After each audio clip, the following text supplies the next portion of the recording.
Everybody gets a heart, everybody gets a soul, everybody gets a mind to let them know that we can be smart, and we can be kind, and we can be living by giving and loving all the time. So on the days when it's feeling tough and it seems like you don't have enough, well, let's be thankful for our friends and family, and grateful for the air that we breathe, and appreciate everything that we have today. Let's be generous to anyone who has less than us. It's good to be compassionate, 'cause ever since the day you were born, yeah, we've got a lot to be thankful for.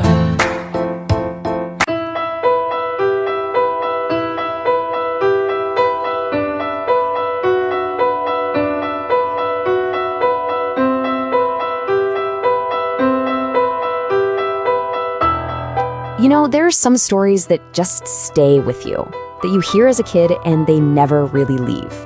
Today, we're diving into one of those, the powerful, unforgettable story of Anne Frank. It's a story about a voice that refused to be silenced, and it shows us what hope looks like in the absolute darkest of times. And really, her whole story, her whole legacy, it boils down to this one incredible wish. Think about that. While trapped in a secret attic, she wrote this. It's not just a hopeful thought, it's a declaration, a promise that her spirit would somehow escape those walls. This single sentence is the key to everything. But here's the thing. Before she became this global icon, she was just a girl. And to really understand her extraordinary courage, we have to meet the ordinary Anne, a bright, energetic kid living her life with no idea what was waiting around the corner. So picture this. Anne Frank, born back in 1929 in Germany, was this super chatty, curious kid, just full of life. But as the Nazis came to power, life for Jewish families like hers became incredibly dangerous. So they did what they had to do. They fled to Amsterdam, hoping to find safety. Just imagine your entire world being dismantled piece by piece. That's exactly what happened when the Nazis invaded the Netherlands in 1940. The simple things? Gone. You can't go to the park anymore. You have to go to a different school.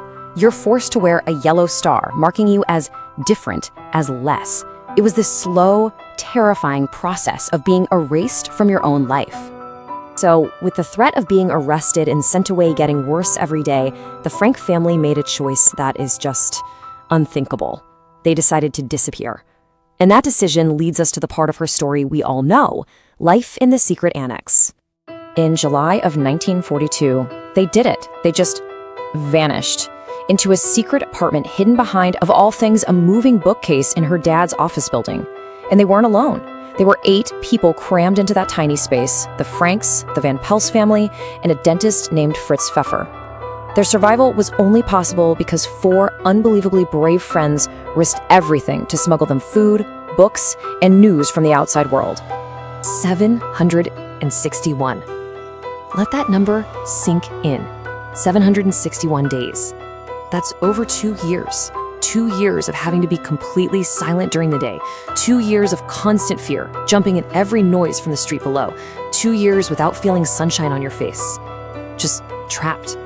So you gotta wonder, right? How does a teenager survive that? How do you deal with the fear, the boredom, the isolation? Well, for Anne, the answer came in the form of a birthday present. She just received a diary. And in the silence of that annex, she finally found her voice. She got this diary for her 13th birthday, right before they went into hiding. She named it Kitty. And you can see right here from the very first entry, this wasn't just a book. For Anne, Kitty became her most trusted friend, the one she could tell absolutely everything to. And inside those pages, wow, you get the full picture. You see the day-to-day squabbles of people living on top of each other, her arguments with her mom, the confusing feelings of a first crush on Peter Van Pels. But you also see something so much deeper.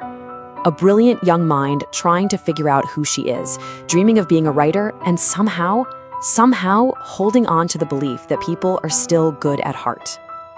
They made it for over 2 years. Their secret was safe. But on a summer morning in 1944, that sanctuary was shattered. And this is where the story takes its tragic final turn. It was August 4th. Someone, we still don't know for sure who, betrayed them. The Nazi police stormed the annex, and everyone was arrested. From there, they were shipped to the Auschwitz concentration camp. Eventually, Anne and her sister Margot were transferred to another camp, Bergen-Belsen, and it was there, in early 1945, that they both died of typhus. She was just 15 years old. And the most heartbreaking part of it all? The Bergen-Belsen camp was liberated just a few weeks later. Freedom was so close. But, and this is the incredible thing, her story doesn't end with her death. In a way, that's where her immortal legacy actually begins, all thanks to her words and the love of her father. Of the 8 people in hiding, only one person made it out alive, Anne's father, Otto.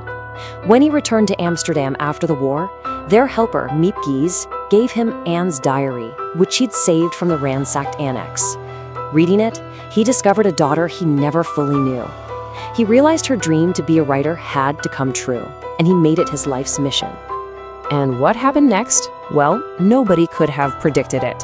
Her diary has now sold more than 30 million copies. It's been translated into over 70 languages. That little voice from a hidden room, it fulfilled its wish. It went on to live and was heard in every corner of the world. So why do we still read it? Why does her story have such power? Because Anne Frank does the impossible. She takes a number, 6 million, that is too big for our minds to handle, and she gives it a human face. Her story makes it personal. It's a powerful warning, for sure, but it's also this incredible testament to the strength of the human spirit. And maybe this is her most powerful message for us today. After everything she saw, everything she went through, she still believed in the power of good. She believed that every single one of us has the power to make a change, and we don't have to wait to start. So we end with Anne's challenge, turned back on us. Her story proves that one voice, even a young one from a hidden room, can echo forever. She reminds us that building a better, kinder world is up to all of us. So the question she leaves behind is simple, and it's for you. How will you improve the world?